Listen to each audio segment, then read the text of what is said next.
Ed back with you, top of line training, and I just want to do a review on the Condor tool and knife Hudson Bay knife. It is a large knife, as you can see. It's more of a, I don't want to use the word chopper, but you could chop with it if you needed to. It's high carbon steel. That's about 3/16 inch blade spine. I believe the overall length of the blade is 8 inches, 8 3/4 inches. I'll get back with you. I'll put the specs on the down below, so check that out. It's a full tang knife, 3 brass pins, and this is the first look at it. I haven't used it yet. Just got it about 3 days ago. So I'm out in the woods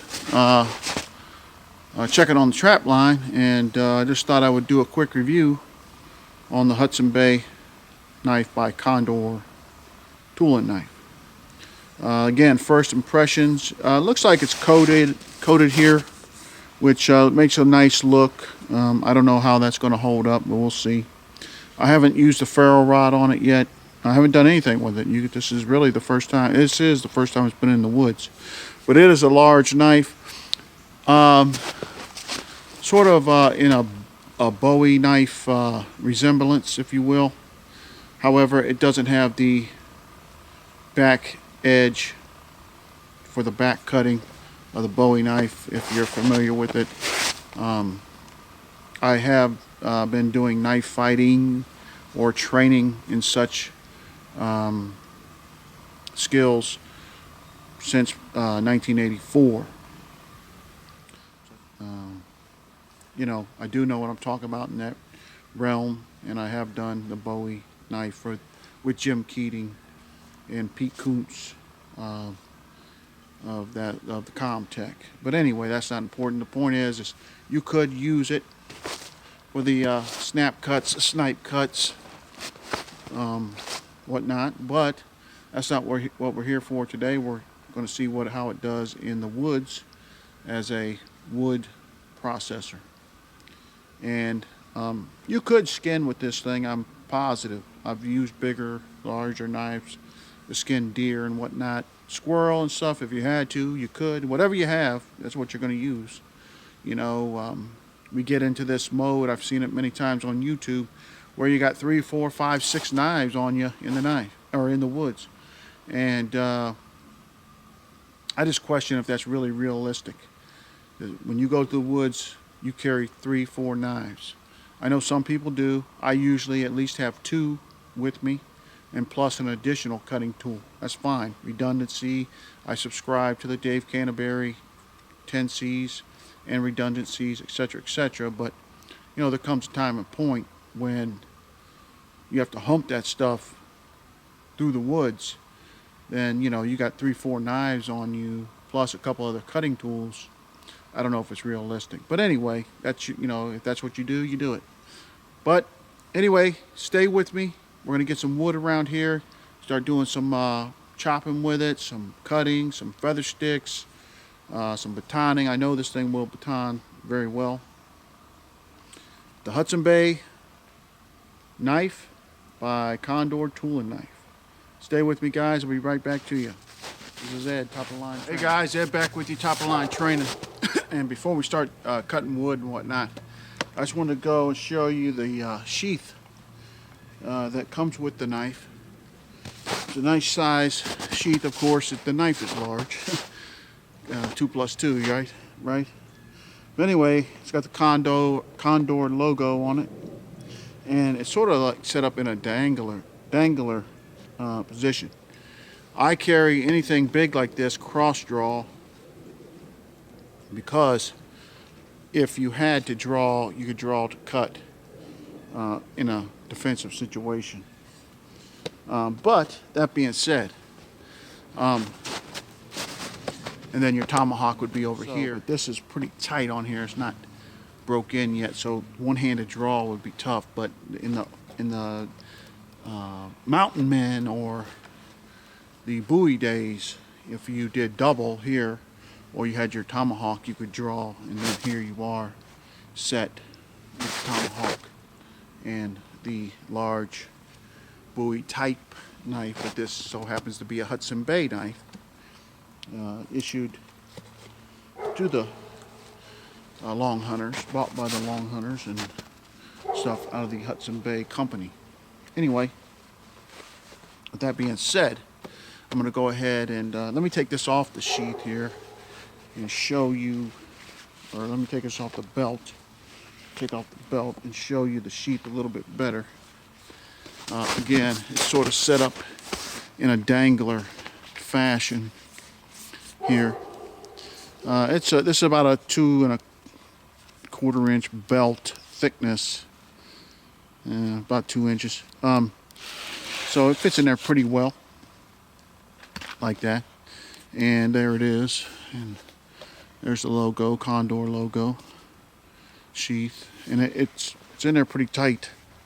I don't think it's coming out, and which is what you want. I would probably, or I will, get a piece of tubular from an inner tube, piece of rubber from an inner tube, and make a little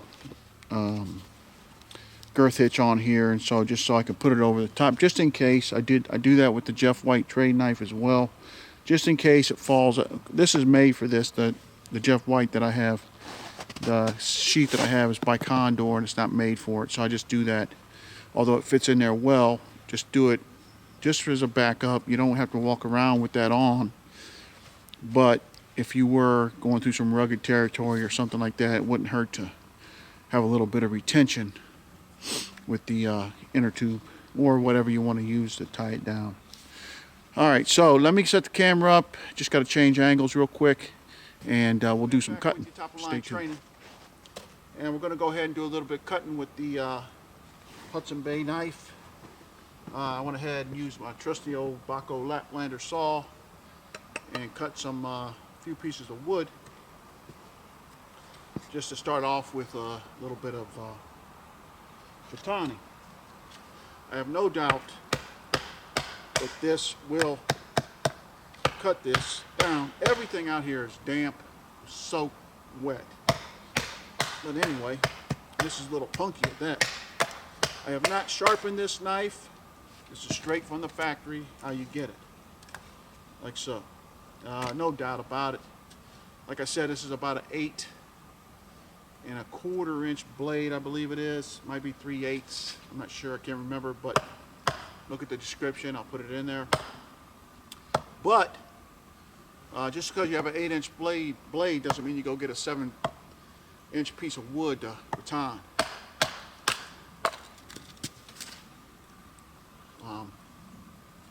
You can see it's processing this. That's about a 3 or 4 inch piece of wood. No problem.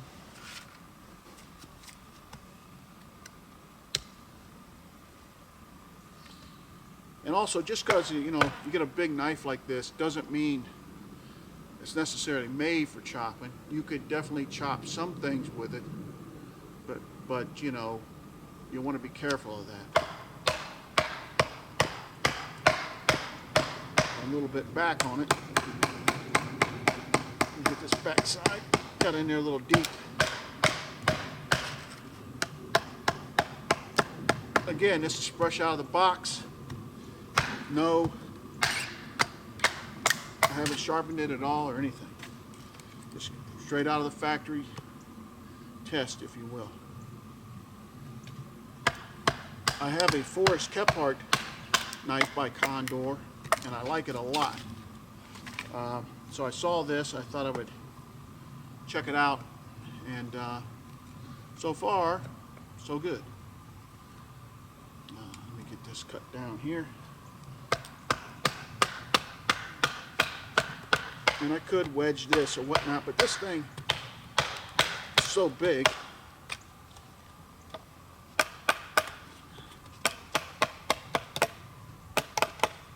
So big that you don't really need that to do that. let's just look at the cutting. It's pretty tough here. Again, I haven't sharpened it, so let's just chop a little bit. So you could chop if you needed to.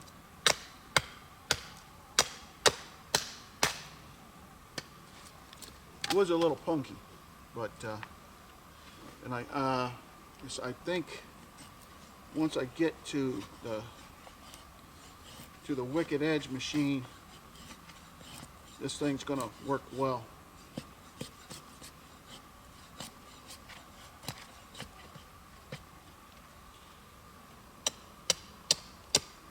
Oh yeah, very nice. Let me give you a close-up of that.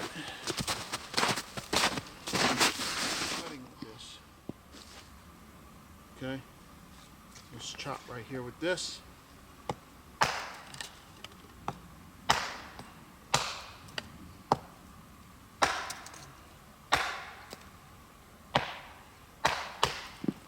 Works well. Another piece. And this is pine, I know. Super soft, but you know what? You're really not gonna go cutting you know, a bunch of red oak and whatnot. I guess if you had to, you could, but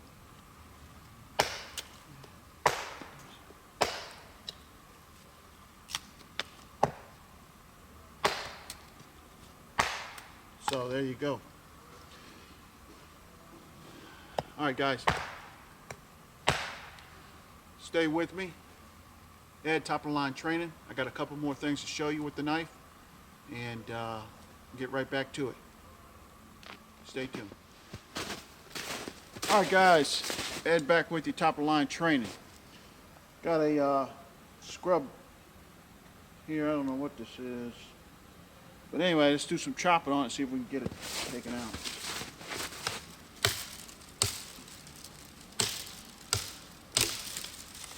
Pretty good.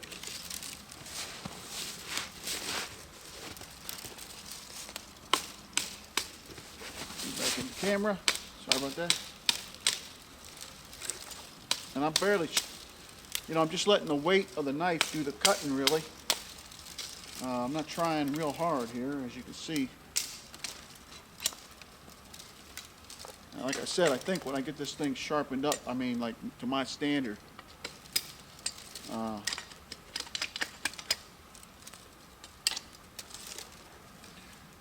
then you just do a free chop. I don't think I got the leverage right on it, but it's okay, no big deal. Okay, that, I mean, this is a little scrub sapling, if you will, and you know, saw what it did. So I think, as far as chopping goes, it's nice. It works well. Look at that. I use these little twigs, of course, but, you know.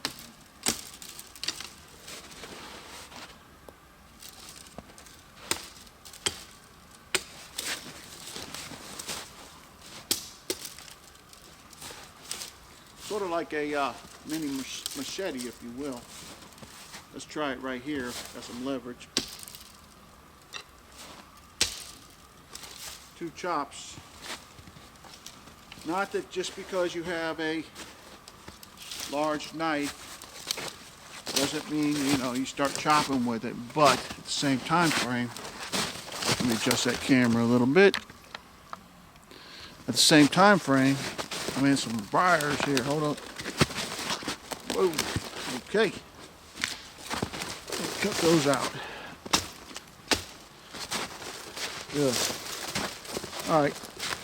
Now they're still sticking to me. Anyway, just because you have a knife this large doesn't mean you have to chop with it, but it is there. You have the. It's sort of a plus having a knife like this for the chopping ability. Take a Baco Laplander, this on a pocket knife, you could do quite a bit. You could do quite a bit. One more test here.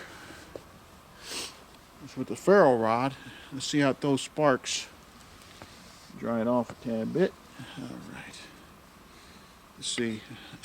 There we go.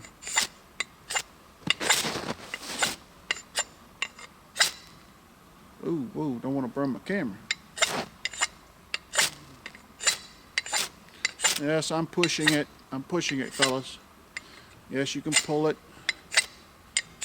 or you can push it. I want to say either way, as long as you get the sparks where you need them, either way is good. The idea behind pulling it is so you don't jack your bird's nest up or your bundle of tinder. The advantage of pushing it, you can direct it a little bit more where you want it to go. So, but it passes the ferro rod test, no doubt about it. It's high carbon steel. So we did a little bit of chopping, a little bit of baton, a little bit of whittling.